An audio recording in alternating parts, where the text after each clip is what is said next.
Bienvenidos a este Zoom que abro para expresar algunas reflexiones que responden o, digamos, acuden a preguntas que me formula Rafael, que está leyendo La ciudad cautiva, con mucho provecho, porque allí hay ideas de gran calado que solo una y otra vez, volviendo sobre ellas, se van aclarando, porque son símbolos universales que no se pueden agotar con una comprensión conceptual, ¿no? Y en el centro de todo ello está la polis, la idea de la polis, que yo tomé como símbolo fundamental a la hora de escribir este libro, La ciudad cautiva, porque es un símbolo muy interesante y no fácil de comprender en la actual programación intelectual dominante. ¿Por qué? Porque la polis, que se representa con la figura del mandala, que es el círculo y el centro, es el esquema básico urbanístico de las ciudades antiguas, ¿no? Un centro de la urbe con las dos arterias que se cruzan, el Cardo y el decumano, que es un esquema que no solo es etrusco o romano, sino que es universal. Véase mi libro, donde pongo cantidad de ejemplos de campamentos indígenas, de ciudades chinas, etcétera, etcétera, ¿no? Porque es un cosmograma. Entonces, lo importante de este símbolo es esta alternancia entre centro y periferia. Y el centro representa lo más profundo, lo más sutil, lo espiritual, lo que no tiene forma. Porque el punto en el espacio es lo que no tiene forma. Es anterior a todas las formas, o sea, representa la no forma o también el espacio sin límites. Porque la idea de forma va con la idea de límite. Las cosas tienen límite, tienen perfil, aunque sean cosas como la niebla, ¿no? O como el color azul, pues también tienen límite y son formas. Y entonces el punto representa la no forma, o sea, el espíritu, la pura conciencia que en esencia somos, el ser, el sencillo hecho de ser en el presente, aquí y ahora, despiertos, siendo, sin ningún esfuerzo, porque es la única cosa que no pide esfuerzo, el ser. Ahora, por esto tiene que ver con el silencio, con el mutis, callarse mudo, escuchar y no oír, intentar ver y no ver. Todo esto que percibimos, por así decirlo, desde nuestro corazón. El misterio de la vida siempre nueva, siempre siendo aquí y ahora, como una ilusión abierta, como una flor de ganas, de agradecimiento por ser aquí, por vida, por la vida. Bueno, esto es lo que se llama lo sagrado, el punto central de la ciudad, que también es el punto central de la casa, porque este mismo esquema de la ciudad sirve para la casa. Y entonces el centro es el lugar del fuego. En la polis antigua es el altar, para los griegos el pritaneo, que lo ponían en el centro del parlamento con la llama encendida, o en Roma las vestales, aquel templo de las vestales que mantenían el fuego de la ciudad permanentemente encendido. Pero esto, claro, es un simbolismo y los simbolismos siempre hay que verlos como algo que se refiere a ti, a mí, aquí, ahora, en el presente. O sea que la polis más importante, es esta polis que es el ser humano, que somos cada uno de nosotros, en el centro del mundo, no como ego, predador, explotador y destructor, sino como belleza, como conciencia, como presencia. Entonces, este centro que somos se puede ver como un altar en nuestro corazón que en derredor está generando o administrando o regimentando el mundo. cada uno desde su poder y desde su escala, ¿no?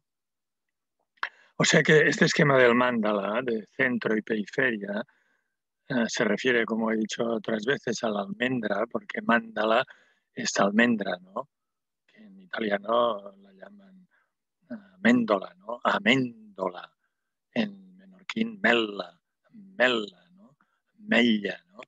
La periferia, que es coriácea, dura, hay que romperla, ¿no? Y el centro, que es el fruto, es lo sustancioso. Y esto mismo es un esquema del ser humano. Y hay una parte externa visible, que es el cuerpo, y también la mente y los sentimientos, que son obvios y compartidos. Ahora está enfadado, ahora está triste, ahora dice esto, ahora calla, ahora dice lo otro, ¿no? Todo esto es la periferia. La persona es la cáscara de nosotros mismos. Pero la esencia es este misterio que siempre estamos siendo. Es tan sutil que en el mundo actual se nos ha formado con la creencia de que no es nada. O sea, de que la conciencia no existe. Los científicos la visualizan, no tienen más remedio que visualizarla como un vapor o como una cosita que se desprende de la materia, de las células del cerebro. Pero esto es un disparate, porque la conciencia es anterior a todo lo físico, a todo cuerpo. Entonces, al entrar en el simbolismo este de la ciudad y darle un espacio de meditación, por así decirlo, de que nos fecunde con la luz que atrae, esto es un símbolo. Lo importante es este centro, comprender que el centro de la polis es universal, no tiene forma. Lo universal es lo que no tiene forma. Este es un punto clave. Sin meditar este punto, sin rumiarlo a la manera de Nietzsche, uno no puede entrar en el simbolismo este tan rico que es el simbolismo de la polis, que engloba el ser humano, el mundo y la sociedad.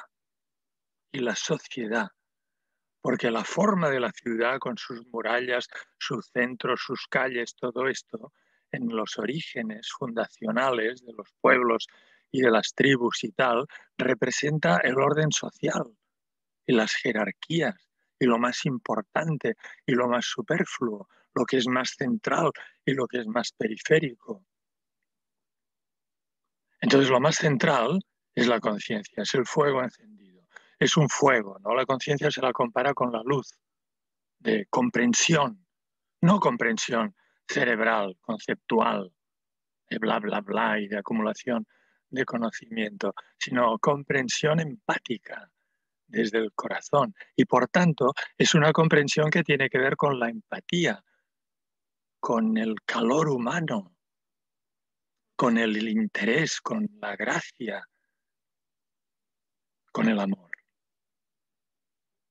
Y entonces este mismo fuego representa también la calentura del amor, de la proximidad, de lo bonito,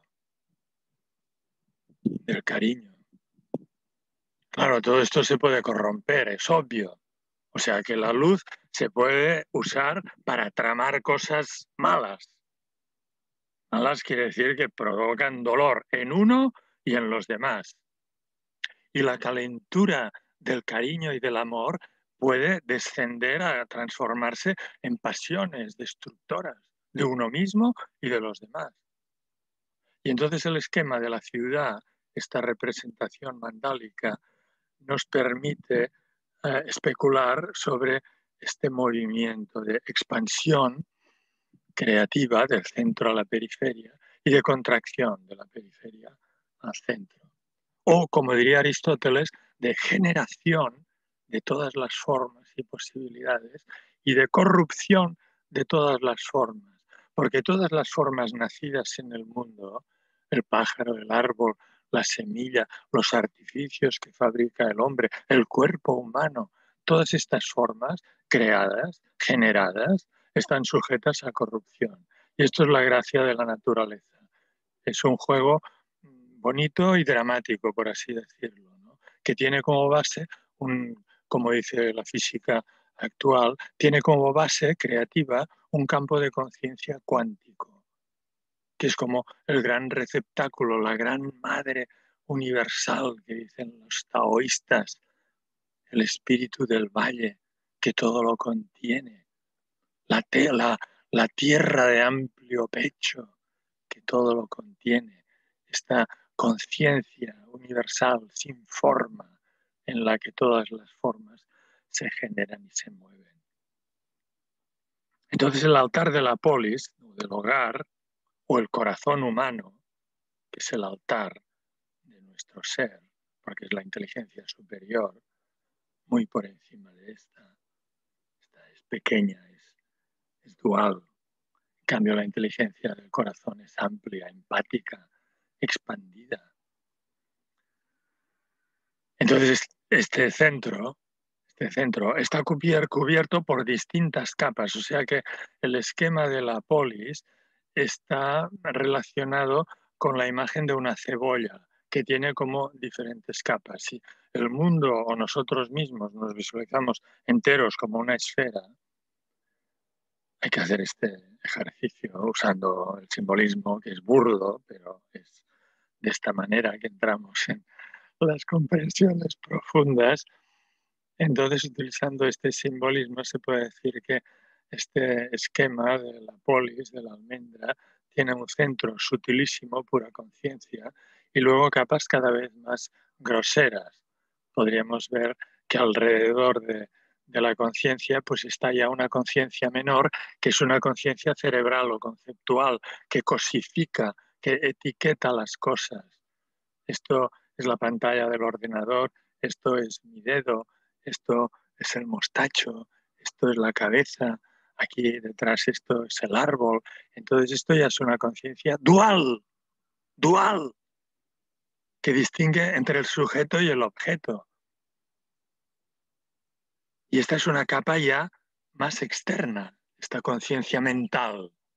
Lo mental es más externo respecto a la conciencia corazón. Y luego, más allá, pues está la emoción, por ejemplo. Las emociones todavía son más burdas, por así decirlo, ¿no? Esto me gusta, esto no me gusta, esto me da asco, esto me atrae, esto me da dolor, esto me da alegría, etcétera. Todas las pasiones del alma que dice Santo Tomás de Aquino, las emociones, que son pasiones, porque en ellas somos pasivos, nos dejamos llevar. Y más allá de lo emocional, pues está lo material, lo duro, lo sólido, lo que se puede tocar, que se puede oler, que se puede ver, que se puede gustar y que se puede escuchar, el mundo sensible. O sea que fijaos, el tema del mandala, del mundo, el símbolo del mundo, de la polis, de la sociedad y del ser humano, tiene un centro sutilísimo, sutilísimo, pura conciencia, sin forma, pura luz y cariño y energía creativa, fuente de la vida, siempre siendo en el eterno presente. Luego tiene otra capa más exterior, que es pensamiento, formas, ideas, proyectos, proyecciones, posibilidades que están en esta mente universal, y que en el ser humano también están, porque cada uno tiene en la mente, pues ahora voy a fabricar una casa. A mí que me gusta construir aquí, voy a hacer una pared, allí un tejado. Primero lo concibes, ¿no? Luego lo puedes hacer con la energía de la emoción, de la ilusión, con la empenta.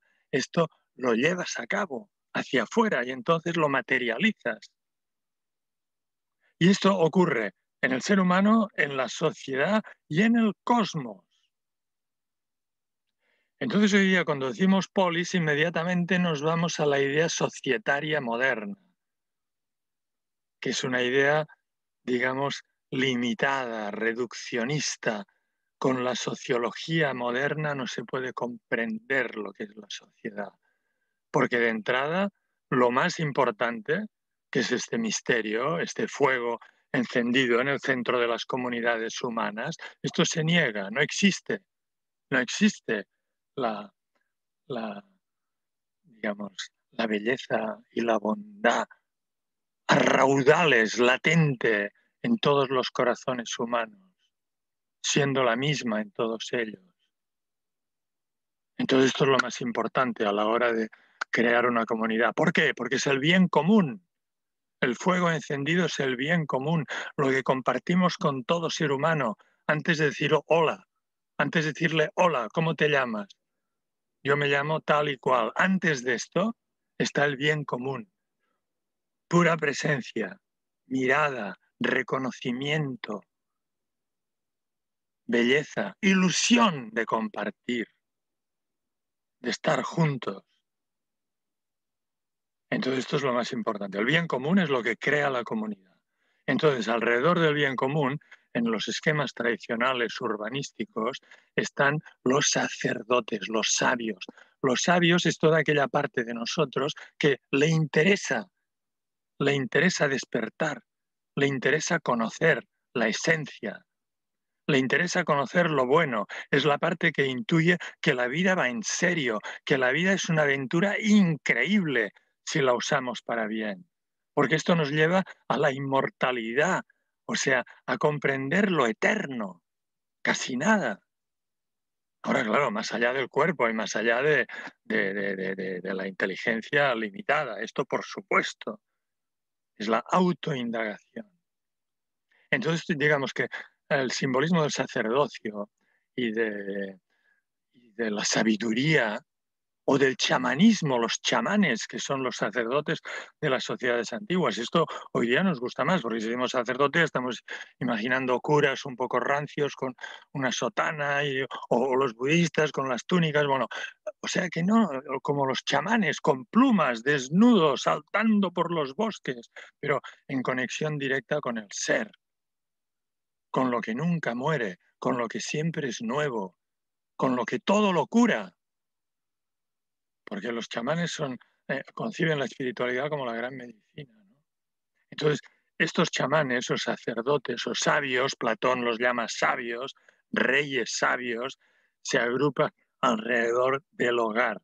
Y en el brahmanismo, en la India, en el hinduismo, esto se representa con los brahmanes, que no hacen nada más que alimentar con mantequilla y las cucharillas aquellas el fuego sagrado, haciendo los ritos. Oh, Krishna, Krishna, Krishna. O sea, todos los ritos sagrados, invocando el nombre, utilizando los himnos, los cantos y toda aquella belleza de gestos, ¿no? Todos los gestos y los mudras y todo esto para evocar este misterio o presencia que somos, ¿no? Y estos están todo el rato realizando el sacrificio y conservando el saber y conservando el recuerdo para una humanidad olvidadiza, para recordar a todos lo que somos y qué es lo importante. Entonces, claro, esto es lo más importante. En las sociedades antiguas esto se veneraba a los viejos conscientes y depositarios de la tradición y capaces de explicar el sentido de los libros sagrados y de los símbolos y de los iconos y de las imágenes y de los templos y de todo aquello. Entonces aquello era el sacerdocio. Claro, en la modernidad eso no existe. O si acaso existe underground. No existe porque primero se corrompió, los sacerdotes se volvieron en buena parte manipuladores, o sea que en vez de conectar con el ser sagrado, utilizaban los conocimientos para dominar, para el poder. Esto es la corrupción del sacerdocio. Bueno, no seguiré más por aquí. Digamos que hay otro círculo más externo que es el de los guerreros, o se podría decir de los hombres de acción. Alrededor de los sacerdotes está la clase poderosa, hoy diríamos la clase política, pero política de verdad. Los antiguos lo llamaban la nobleza, pero nobleza de verdad.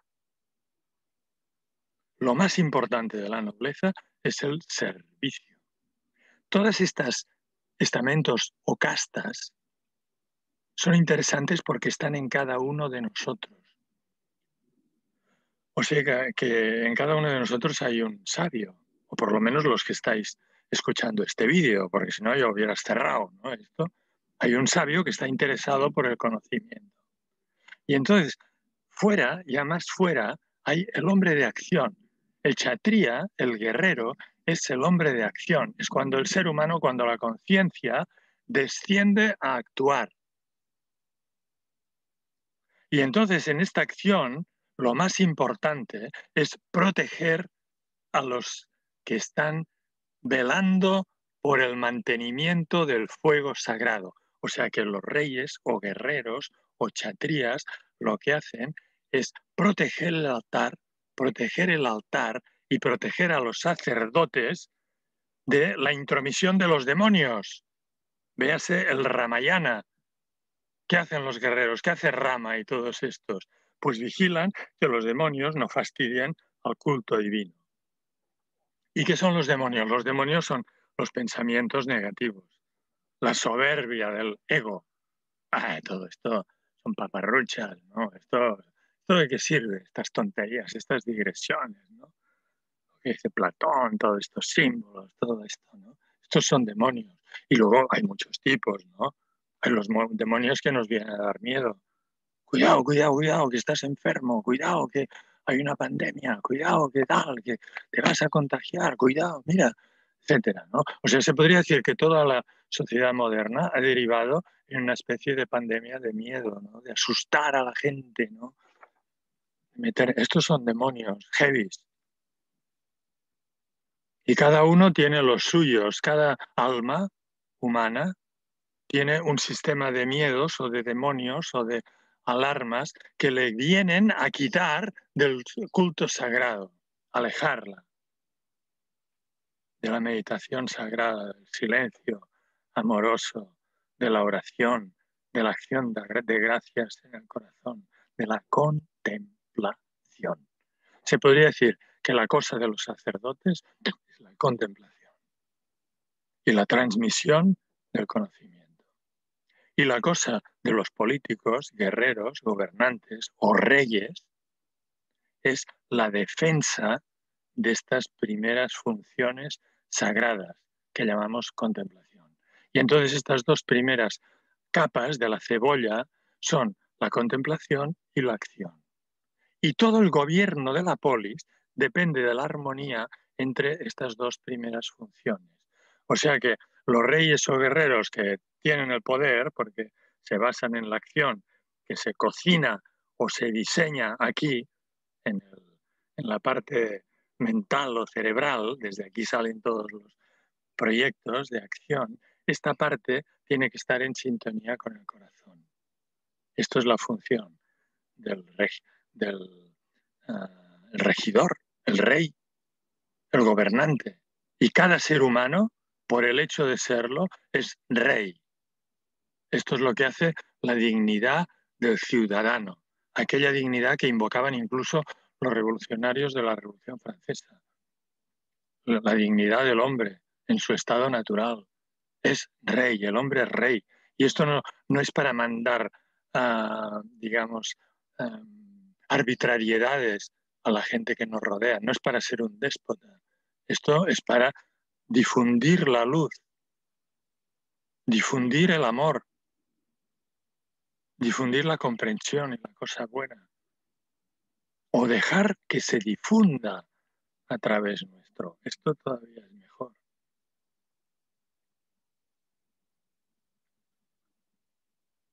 Otra capa en la polis, más externa, son las funciones económicas.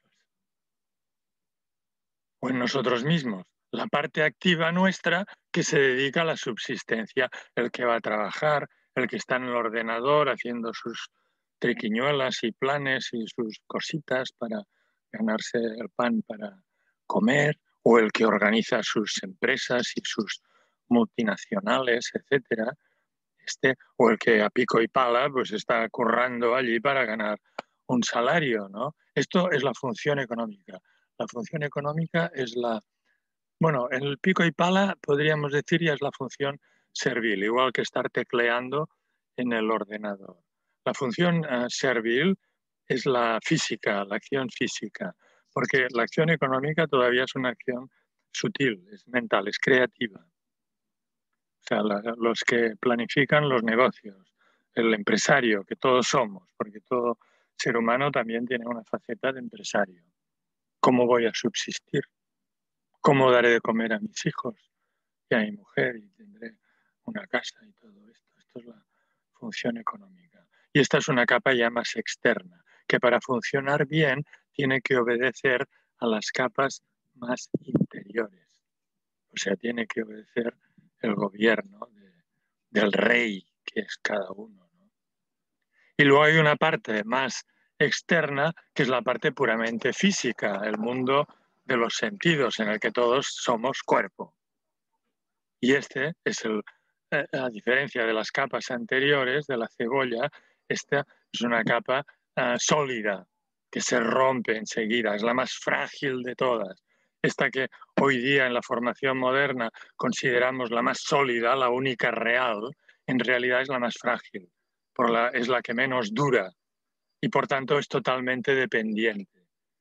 Y esto en el colectivo, podríamos decir, es la parte no creativa de la sociedad, fijándonos que la mayoría de gente lo que queremos, la mayoría de veces, es obedecer, que nos digan lo que hay que hacer, ir con el rebaño, ir tirando y toda aquella cosa, ¿no?